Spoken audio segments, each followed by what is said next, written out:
नमस्कार दोस्तों, नमस्कार। आइए, आप सभी का स्वागत है हमारे YouTube चैनल ज्ञान गंगा जीके में। दोस्तों, हम देख रहे थे राजस्थान के संत व संप्रदाय के बारे में। राजस्थान के संत व संप्रदाय एक क्लास पहले हो चुकी थी, जिसके अंदर हमने दादू दयाल जी और जाम्बू जी के बारे में पढ़ लिया था। आज उसी क्लास को आगे कंटिन्यू करते हैं और आज जिस हम संत के बारे में पढ़ेंगे उनका नाम है जसनाथ जी। आज हम पढ़ेंगे जसनाथ जी के बारे में।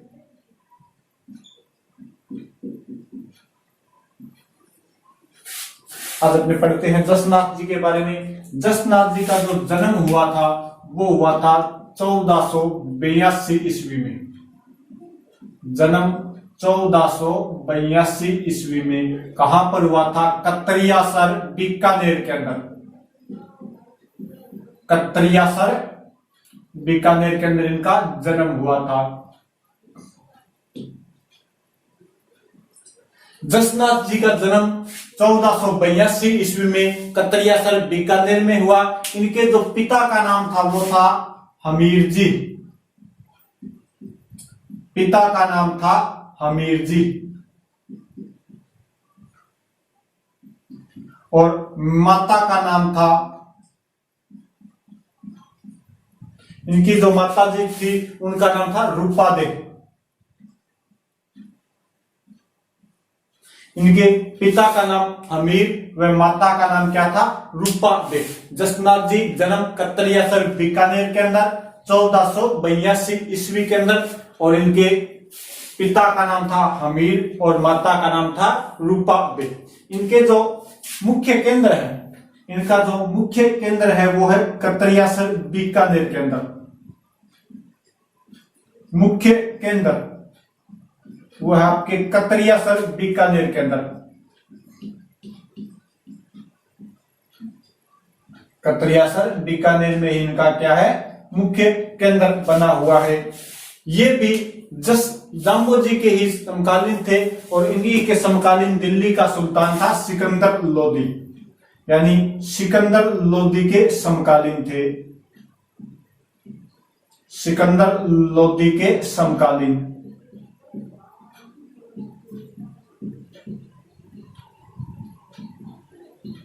और सिकंदर लोदी ने इन्हें कतरियासर गांव में 500 बीघा जमीन दान दी थी। कतरियासर गांव के आसपास, कतरियासर गांव में 500 बीघा जमीन दान दी। 500 बीघा जमीन दान दी थी।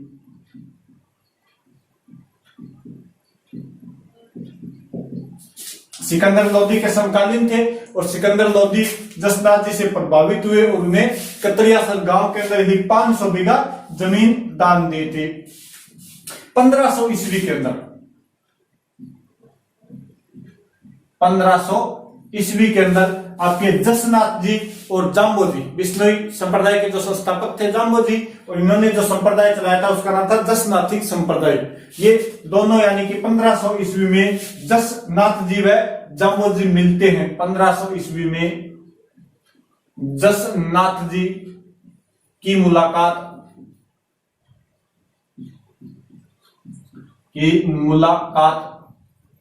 जाम्बू जी से हुई। जाम्बू जी से हुई। बीकानेर के अंदर ही मिले थे। गोरखमालिया नामक स्थान पड़ता है बीकानेर के अंदर, वहां पर ये मिले थे जसनाथ जी और जाम्बू जी। मुलाकात कहां हुई थी? गोरखमालिया। गोरखमालिया नामक स्थान पड़ता है कहां पर? बीकानेर के अंदर। यहां पर इनकी जसनाथ जी की मुलाकात हुई थी जाम्बू जी से। दोनों संत आपस में मिले थे। और बात की जाए इनकी तो इन्होंने समाधि ले ली थी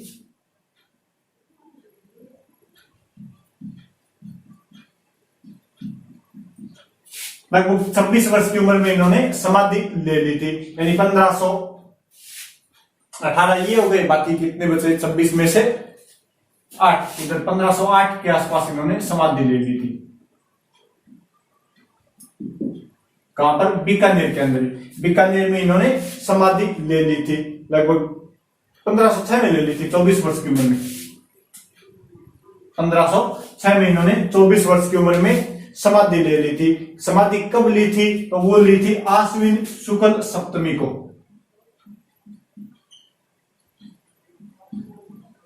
आश्विन शुक्ल सप्तमी।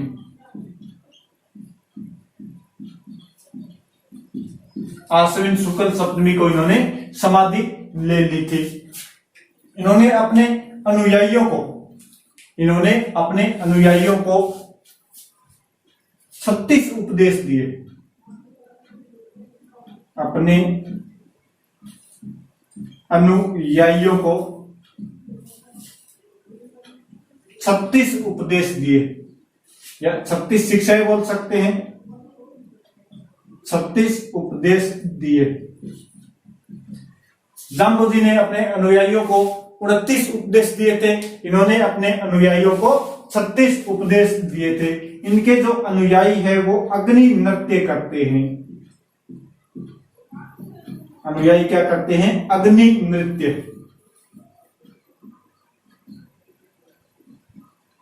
इनके जो जसनाती संप्रदाय के अनुयायी होते हैं वो कौन सा नृत्य करते हैं? अग्नि नृत्य। और अग्नि नृत्य करते समय ये फतेह फतेह का जय घोष करते हैं।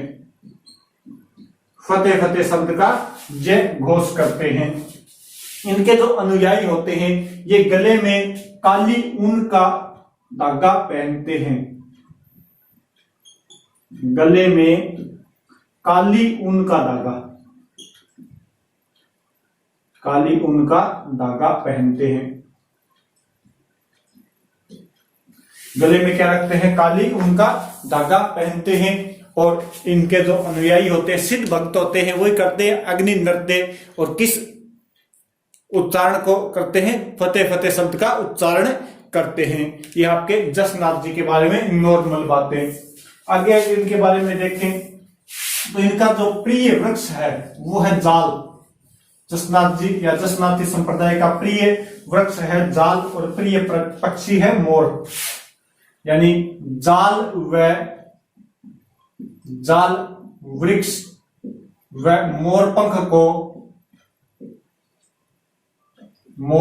को पवित्र मानते हैं। पवित्र मानते हैं। जाल वृक्ष व मोर पंख को जसनाती संप्रदाय के अनुयायी है वो क्या मानते हैं? पवित्र मानते हैं। साथ में ही इनके जो बीकानेर राज्य के सिक्के हैं, बीकानेर के अंदर एक शासक हुए थे। बीकानेर शासक लूणकर्ण को,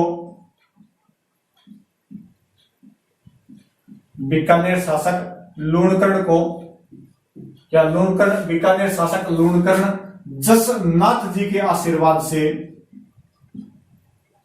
जसनाथ जी के आशीर्वाद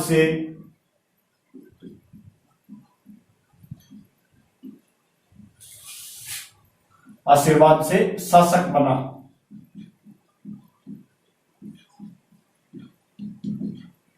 यानी जसनाथ जी के आशीर्वाद से ही लूणकर्ण शासक बनता है बीकानेर का। इसके बाद में इन्होंने जसनाथी संप्रदाय के प्रति अपनी कृतज्ञता प्रकट की और जो बीकानेर के सिक्के हैं उनके ऊपर जाल वृक्ष का चित्र बनवाया। बीकानेर राज्य के सिक्कों पर, बीकानेर राज्य के सिक्कों पर जाल वृक्ष का चित्र मिलता है। सिक्कों पर जाल वृक्ष का चित्र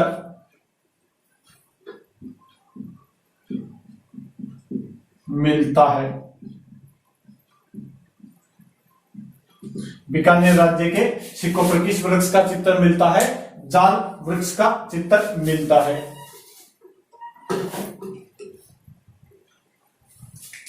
इसके बाद में अगर और बात की जाए इनकी जसनाथ जी की, तो ये जसनाथ जी थे, इन्होंने, इनकी पत्नी है जसनाथ जी की, जसनाथ जी की पत्नी,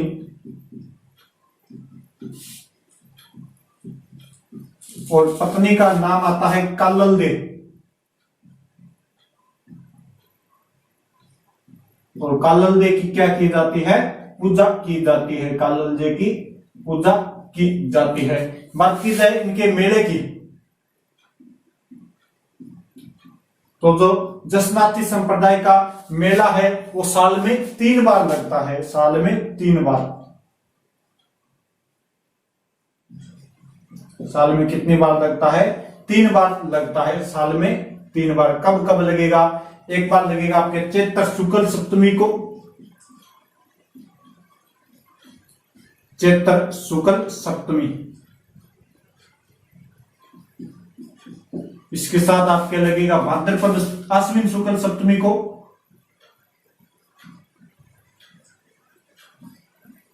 आश्विन शुक्ल सप्तमी।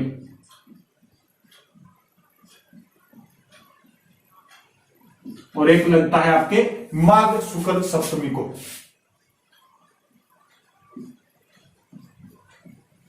माघ शुक्ल सप्तमी, ये 3 बार साल के अंदर जसनाती संप्रदाय का मेला लगता है। माघ शुक्ल सप्तमी, चैत्र शुक्ल सप्तमी और आश्विन शुक्ल सप्तमी को इनका मेला लगता है। बात की जाए इनके ग्रंथ की, जसनाथ जी द्वारा रचित ग्रंथों की अगर बात की जाए तो उसके अंदर आता है सिद्ध जीरी वाणी,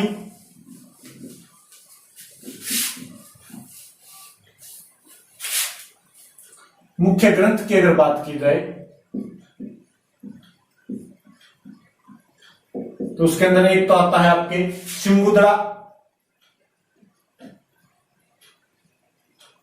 शिंबुदड़ो, और एक आता है इनका ग्रंथ कोडा।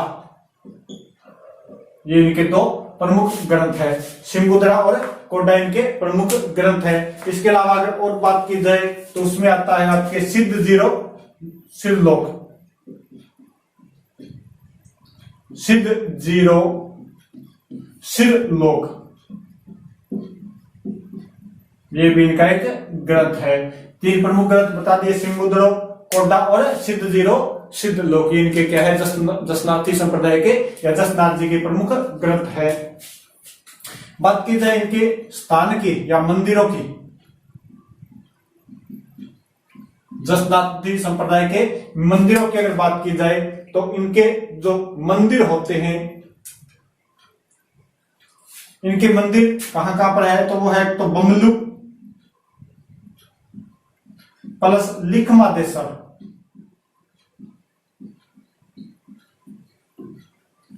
बमलू, लिखमादेसर, पुनरासर, पुनरासर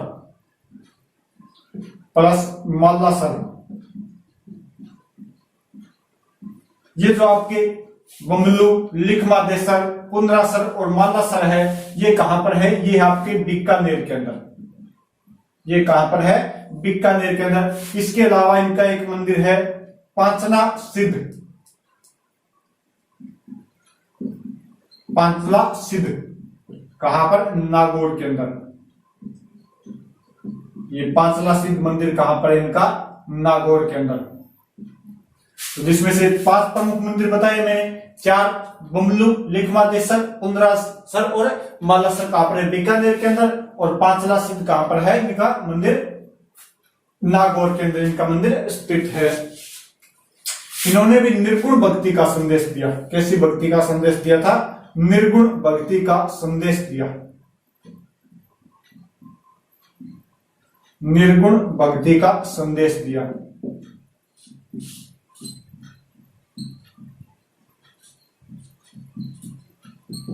इन्होंने योग मार्ग को उत्तम मार्ग बताया, योग मार्ग को उत्तम मार्ग बताया। उन्होंने कहा कि भक्ति से ज्यादा उत्तम मार्ग कौन सा है? योग मार्ग भक्ति से ज्यादा उत्तम मार्ग है। इनके जो संत होते हैं उन संतों की समाधि को कहा जाता है बाड़ी।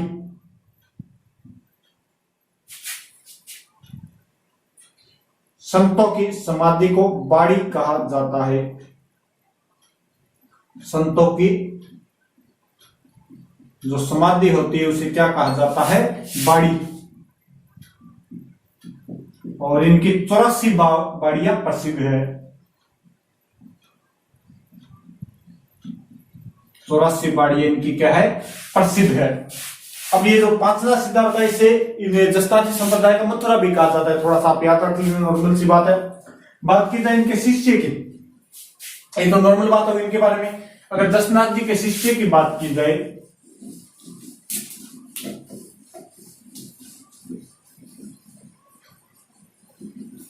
तो इसके अंदर आते हैं लालदास जी। जसनाथ जी महाराज के शिष्य, इसके अंदर आएंगे आपके नंबर 1 पर लालदास जी। लालदास जी, और इन लालदास जी की जो पुस्तक है उसका नाम है जीव समझोत्री। लालदास जी की पुस्तक का नाम क्या है, जीव समझोत्री। जीव समझोत्री, जीव समझोत्री नामक इन्होंने पुस्तक लिखी थी। इसके अलावा इनके एक शिष्य थे रामनाथ। रामनाथ जी, ये भी आपके जसनाथी संप्रदाय के शिष्य थे, जिनकी पुस्तक है यशोगान पुराण।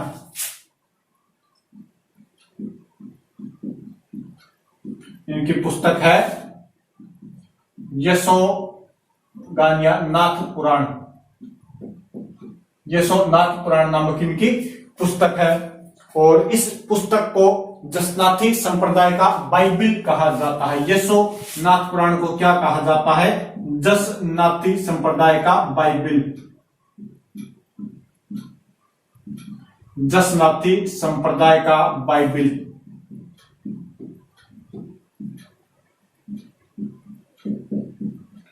जसनाथी संप्रदाय का बाइबिल कहा जाता है। एक इनके शिष्य हुए थे रुस्तम जी।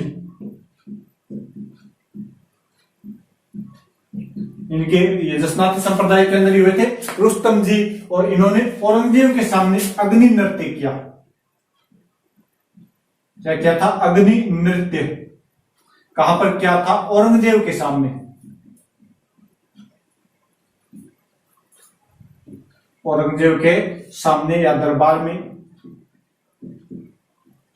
इन्होंने क्या किया था, अग्नि नृत्य। और औरंगजेब ने इन्हें फिर खुश होकर झंडा व निशान दिया था, या नगाड़ा व निशान देकर सम्मानित किया।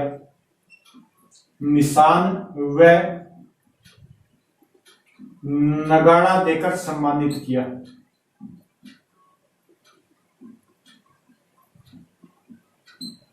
निशान व नगाड़ा देकर सम्मानित किया औरंगजेब ने किन्हें, रुस्तम जी को। रुस्तम जी किस संप्रदाय से संबंधित रखते हैं, जसनाथी संप्रदाय से। तो ये हो गया आपके जसनाथ जी, ये हो गया आपके जसनाथ जी, ये हो गया आपके जसनाथ जी। इसके बाद में एक संत और देखते हैं, कुछ स्क्रीनशॉट लेना चाहे तो ले लो जल्दी से।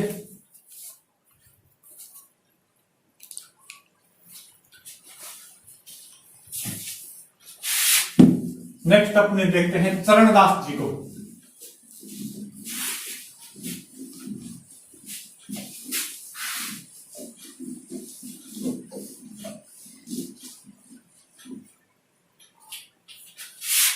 नेक्स्ट जो संत है वो है चरणदास जी। चरणदास जी, इन्होंने जो संप्रदाय चलाया था वो था चरणदासी संप्रदाय। जसनाथ जी ने जसनाथी संप्रदाय, चरणदास जी ने कौन सा संप्रदाय चलाया था, चरणदासी संप्रदाय। इनका जो जन्म हुआ था वो हुआ था डेहरा अलवर के अंदर। जन्म कहां पर हुआ था, डेहरा अलवर के अंदर। डेहरा अलवर में चरणदास जी का जन्म हुआ था। कब हुआ था, विक्रमी संवत 1760 के अंदर इनका जन्म हुआ था। पिता का नाम था मुरलीधर। पिता का नाम था मुरलीधर, और इनकी जो माता का नाम था वो था कुंजोबाई। माता का नाम क्या था, कुंजोबाई। जन्म चरणदास जी का डेहरा अलवर के अंदर विक्रमी संवत 1760 के अंदर। पिता का नाम था मुरलीधर और माता का नाम क्या था, कुंजोबाई। इनके जो बचपन का नाम था वो था रणजीत। बचपन का नाम, और इनके बचपन का नाम था रणजीत। बचपन का नाम क्या था? रणजीत। और इनके जो गुरुजी का नाम था वो था सुखदेव जी। इनके जो गुरु थे उनका नाम था सुखदेव। इनके गुरुजी का नाम था सुखदेव जी। मुख्य केंद्र जो इन्होंने बनाया था वो बनाया था अलवर से बाहर बनाया था। कहां पर? दिल्ली के अंदर। मुख्य केंद्र, मुख्य केंद्र जो बनाया था वो बनाया था दिल्ली को। तो ये थोड़ा ध्यान रखना भी, अलवर के हैं लेकिन मुख्य केंद्र कहां पर बनाया है? दिल्ली को। मुख्य केंद्र दिल्ली को बनाया। और इनका जो मेला लगता है वो कब लगेगा? बसंत पंचमी को। इनका मेला लगता है बसंत पंचमी। और बसंत पंचमी कब आती है? माघ शुक्ल पंचमी। माघ शुक्ल पंचमी को क्या आती है? आपके बसंत पंचमी आती है। इस दिन सरस्वती पूजन किया जाता है और स्कूलों के अंदर गार्गी पुरस्कार भी वितरण किया जाता है। अब देखिए, जसनाथ जी संप्रदाय के अंदर पढ़ा था, उससे पहले हमने पढ़ा जाम्बो जी। जाम्बो जी ने कितने उपदेश दिए थे? 29। जसनाथ जी ने 36, लेकिन चरणदास जी ने उपदेश दिए 42। 42 उपदेश दिए। अपने शिष्यों को कितने उपदेश दिए थे? 42 उपदेश दिए थे आपके चरणदास जी ने। और इनके जो अनुयायी है वो पीला वस्त्र धारण करते हैं। अनुयायी के साथ वस्त्र धारण करते हैं, पीला वस्त्र धारण करते हैं। अनुयायी कैसा वस्त्र धारण करेंगे? पीला वस्त्र धारण करते हैं। आप बोल सकते हैं भगवा वस्त्र धारण करते हैं के अनुयायी। ज्यादातर पीला ही होता, भगवा वैसे नहीं होता, पीला वस्त्र धारण करते हैं। ये स्वयं को भगवान कृष्ण की सखिया मानते हैं। स्वयं को भगवान कृष्ण की सखिया मानते हैं। स्वयं को भगवान कृष्ण की सखी मानते हैं। इनके जो अनुयायी हैं वो स्वयं को क्या मानते हैं? भगवान कृष्ण के सखी मानकर भगवान कृष्ण की वगैरह पूजा करते हैं। ये अगर बात की जाए इन्होंने कि किस भक्ति का संदेश दिया, तो इन्होंने सगुण व निर्गुण भक्ति का संदेश दिया। सगुण व निर्गुण भक्ति का संदेश दिया या उपदेश दिया। सगुण व निर्गुण भक्ति का उपदेश दिया था आपके जिन्होंने चरणदास जी ने। भगवान कृष्ण को सखी मानकर क्या करते हैं? उनकी पूजा करते हैं। उपदेश जो दिए थे वो किस भाषा में देंगे? उपदेश दिए थे मेवाती भाषा में। उपदेश किस भाषा में दिए थे? मेवाती भाषा के अंदर उपदेश दिए थे इन्होंने मेवाती भाषा के अंदर। और इनका जो निधन हो गया था वो हुआ था दिल्ली के अंदर ही।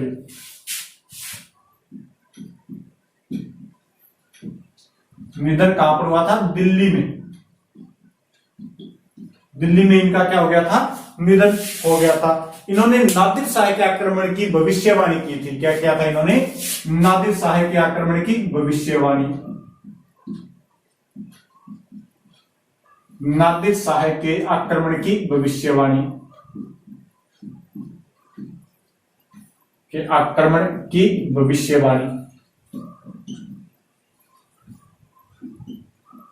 पहले बता दिया था इन्होंने कि नादिर शाह का आक्रमण होगा। और जो नादिर शाह का आक्रमण हुआ था वो हुआ था 1739 ईस्वी के अंदर। 1739 ईस्वी में। इस समय दिल्ली के सुल्तान थे मोहम्मद शाह रंगीला के समय ये आक्रमण हुआ था। बात की जाए इनके शिष्य की, इनका शिष्य लड़के नहीं थे, इनकी शिष्या थी, यानी महिलाएं थी। बात की जाए इनकी शिष्या की तो नंबर 1 पर जो नाम आता है वो आता है दयाबाई का। इनकी एक शिष्या थी दयाबाई, ये भी अलवर की थी। और जो इनकी रचना है दयाबाई की, रचना उसके अंदर आता है तो दया बोध, एक आती है विनय मलिका, दया बोध और विनय मलिका, दो इनकी रचनाएं आती है। दूसरी जो इनकी शिष्या थी उसका नाम आता है सहजोबाई, दयाबाई और सहजोबाई की इनकी शिष्या थी चरणदास जी की। क्वेश्चन आया हुआ है। इनकी जो रचनाएं थी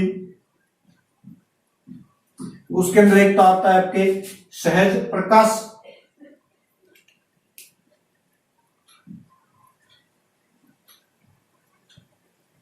एक तो रचना इनकी सहज प्रकाश और एक इनकी रचना सोहलह तिथि, सोहलह तिथि, ये दो इनकी रचनाएं हैं। जयपुर के शासक थे स्वयं प्रताप सिंह, और स्वयं प्रताप सिंह ने चरणदास जी को जयपुर के अंदर या आमेर के अंदर कोल्लीवाड़ा नामक गांव दान में दिया था। देखो स्वयं प्रताप सिंह ने इन्हें कौन सा गांव दान में दिया था? स्वयं प्रताप सिंह ने कोल्लीवाड़ा गांव दान में दिया, कोल्लीवाड़ा गांव दान में दिया। स्वयं प्रताप सिंह ने कौन सा गांव दान में दिया था? कोल्लीवाड़ा गांव दान में दिया था। कहां के शासक थे? जयपुर या आमेर के शासक थे। बात की जाए इनके ग्रंथ की, चरणदासी संप्रदाय के ग्रंथ की, तो इसमें आता है ब्रह्म ज्ञान सागर। इनके जो प्रमुख ग्रंथ है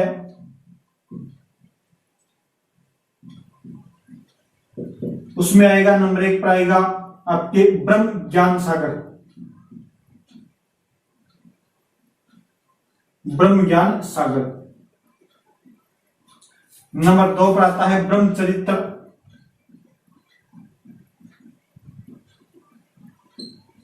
ब्रह्म ज्ञान सागर और ब्रह्म चरित्र। इसके अलावा अगर बात की जाए तो भक्ति सागर भी इन्हीं का ग्रंथ है,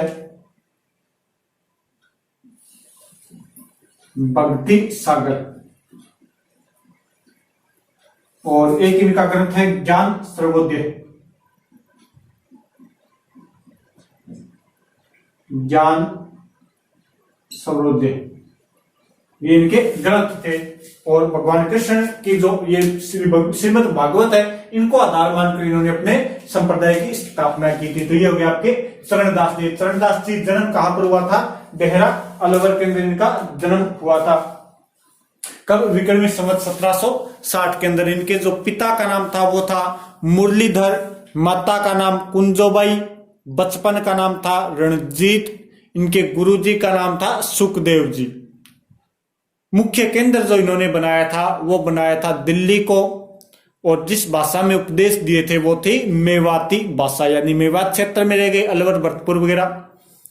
इनका जो मेला लगता है वो लगता है बसंत पंचमी यानी माघ शुक्ल पंचमी को। उपदेश दिए थे इन्होंने अपने अनुयायियों को 42, और इनके जो अनुयायी है वो पीले वस्त्र धारण करते हैं और स्वयं को भगवान कृष्ण की सखी मानते हैं। इन्होंने निर्गुण व सगुण भक्ति का उपदेश दिया। उपदेश मेवाती भाषा में दिए थे। इनका जो निधन हुआ वो दिल्ली के अंदर इनका निधन हुआ था। और चरणदास जी ने नादिर शाह के आक्रमण की भविष्यवाणी की थी। 1739 में नादिर शाह का आक्रमण हुआ था, और उस समय दिल्ली के बादशाह थे मुगल बादशाह फर्रुख आपके मोहम्मद शाह रंगीला। बात की जाए चरणदास जी के शिष्या की तो इनमें दोनों महिलाएं हैं। एक का नाम है दयाबाई, जिनकी रचना ये भी अलवर से थी, दोनों की दोनों मेवात क्षेत्र से थी। दयाबाई की रचना है दया बोध व विनय मलिका। सहजोबाई की रचना है सहज प्रकाश और सोलह तिथि। ये चरणदासी संप्रदाय के प्रमुख ग्रंथों की अगर बात की जाए तो वो है ब्रह्म ज्ञान सागर, भक्ति सागर, ज्ञान सर्वोदय और ब्रह्मचरित्र। और जयपुर के शासक स्वयं प्रताप सिंह ने चरणदास जी को कोल्लीवाड़ा नामक गांव दान में दिया था। ये हो गए अपने दो संत हो गया, एक जसनाथ जी, एक आपके चरणदास जी, दोनों के दोनों पूरे हो गए। कल आगे और देखेंगे और संतों के बारे में, संत संप्रदाय के बारे में देखेंगे। तो आप सभी से रिक्वेस्ट कीजिए, कमेंट कीजिए और चैनल को सब्सक्राइब कीजिए। ओके, धन्यवाद।